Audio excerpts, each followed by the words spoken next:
I want to start actually from the beginning, from very early military, where in fact the drums derived from the jazz drums, eventually becoming rock drums, derived from the military. And surprisingly, even the left hand basically came from the street bands.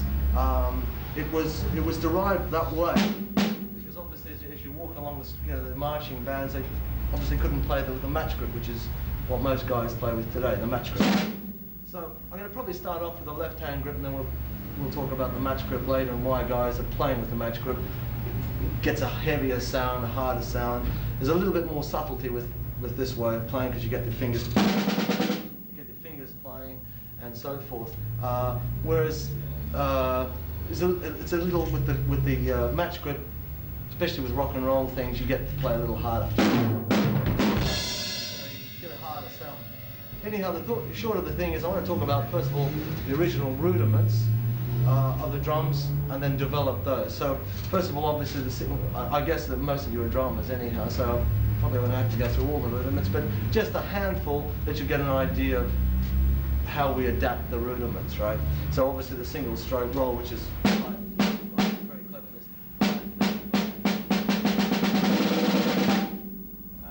Or if you play the match grip, the double stroke, which is the right, which everyone knows, mum and dad, I hope.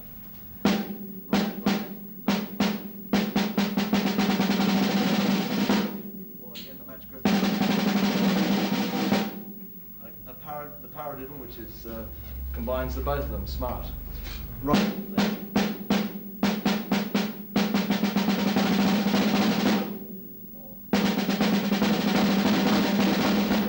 What I'll do, rather than bore you stiff with too many rudiments, I'll just play a few and adapt a few, and we'll play very simply at first, play sort of a military feel, and I'll give you an idea of where the rudiments finished up. So I'll start off with a kind of a military thing.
Who created a sensation, particularly with the use of tom-toms, was Gene Krupa. And Gene Krupa played a certain style. He didn't have a great deal of chops as such, but he was a great showman. And as I say, one particular recording stands out in my mind, and it was the 1938 recording of a thing called Sing, Sing, Sing, which was a sensation. And he just basically played the tom-toms, but in such a way that had everyone on its feet. So I'll give you an idea.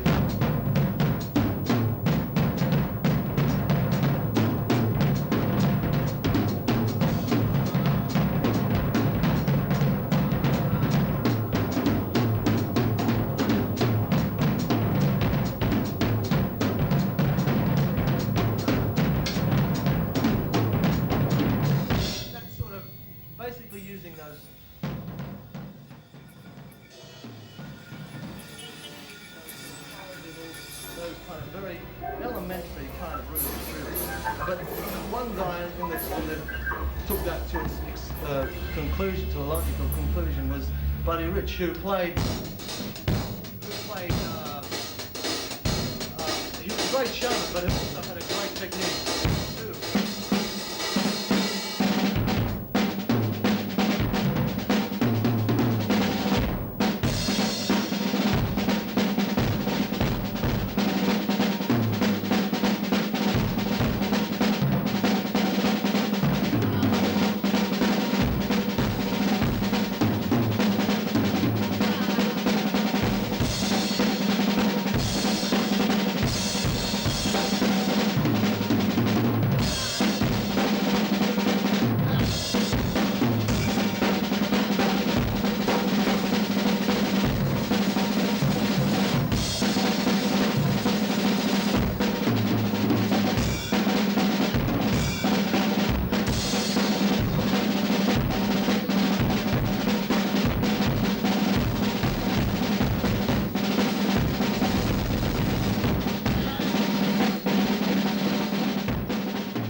From that era, the 40s, because obviously Rich is still playing today in the big band thing, moving from that sort of 40s period onto the 50s jazz, was a guy called, or a band actually called the Miles Davis Quintet. And the drummer in that was a guy called Philly Joe Jones, who in fact got away from the military kind of use of those rudiments, got away and played a much more lazier thing, and in a way created a different kind of lazy jazz feel. Instead of playing 2 and 4, used the accents of the left hand. So you got this sort of thing, the way that Philly Joe, and of course it loosened up the whole band.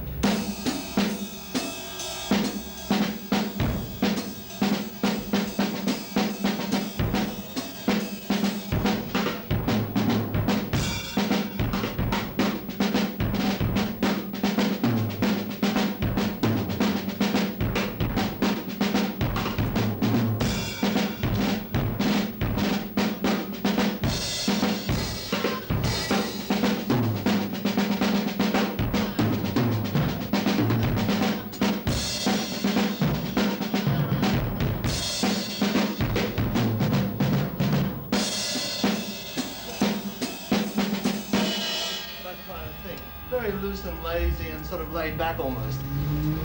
From there we got to the extension of that with Coltrane leaving the Miles Davis band at that time. Coltrane played, then got his own band together, and the drummer, and that was also influential. In fact, he's still influential today, and that's Elvin Jones.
That Elvin Jones period. Now I want to talk a bit about the rock and roll period, because that started around about that time, around about the 50s, and after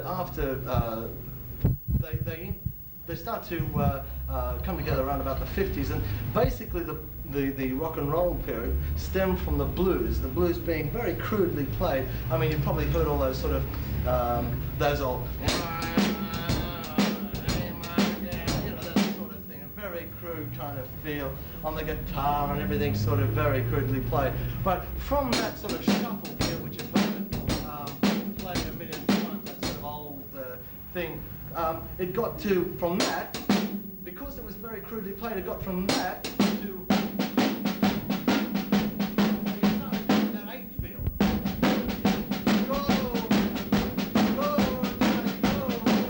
that kind of very crude sort of thing. So you had that 8 feel started to develop. Now, there weren't any particularly great drummers in the early rock and roll thing, but there was some interesting stylists. I mean, for example, Sandy Nelson, for example, created a sensation. Basically, what he did was adapt the old Gene Kruger thing. And what he did was he played that. He said, "Christ, if I put that on the snare drum and play it with a bit of a rock and roll feel, put a couple of riffs, I'll sell records," which he did. And he played these sort of things.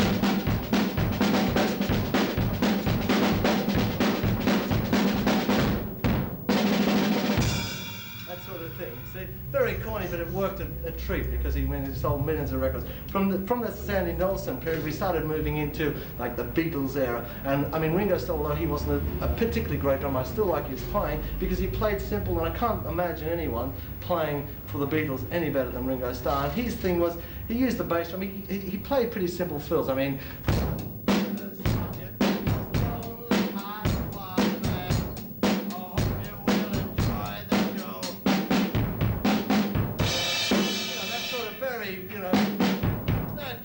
which is very simple, but it was right, as I say, I can't imagine anyone playing any of those things better.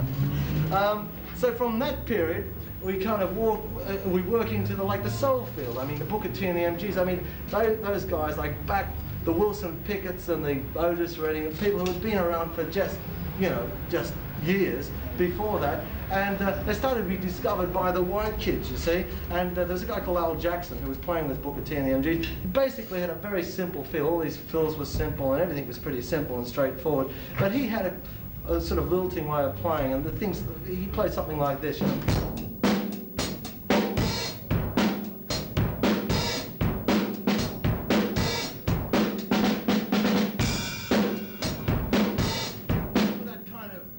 Basically very laid back with those little accents. That was the sort of Booker T MG kind of feel that they had going.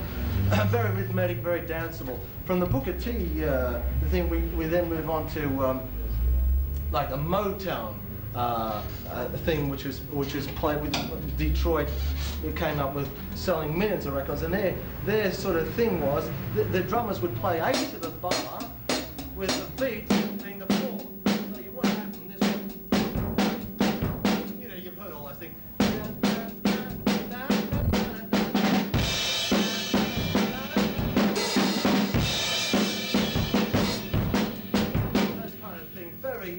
Very simple, but they sold millions of records, all those sort of Motown things. From that, we got into a lot of the underground thing, particularly coming from England, which infiltrated into America. And there were people like Ginger Baker, who whipped up a storm in '68. Again, his way of playing was an adaptation of the old style, because I mean, he's basically a jazz drummer. He adapted the old Ginger Baker, Gene Kruger style with some of the Elvin Jones polyrhythmic things. So you had this kind of...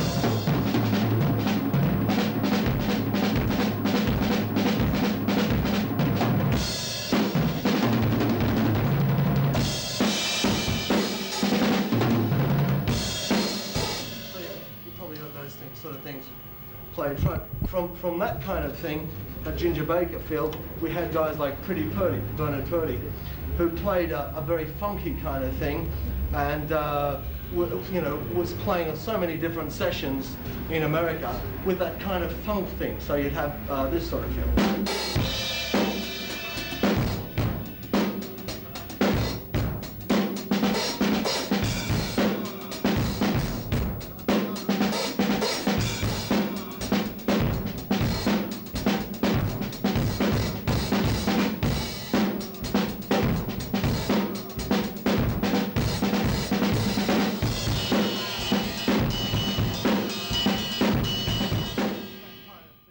Had these jazz funk things, and I suppose the best drummer to illustrate those sort of things were the Billy Cobham kind of thing. So give you an idea the way Billy Cobham would play things.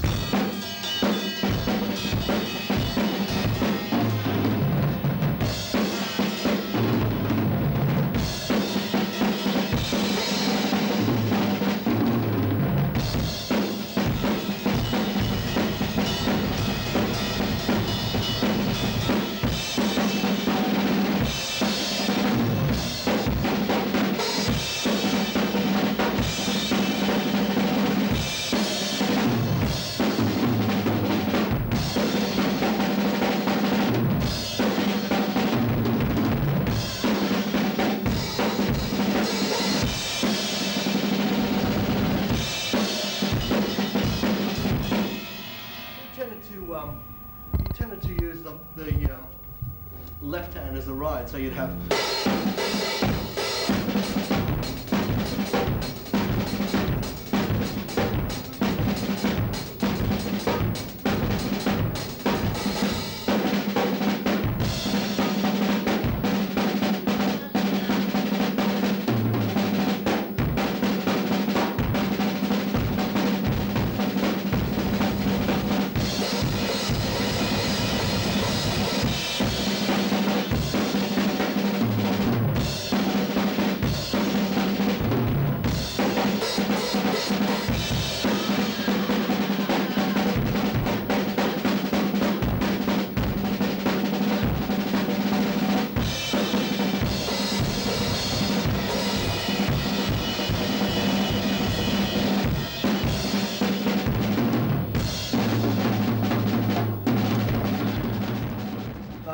So I'd like to give you an idea of how it could go in a sort of very free way.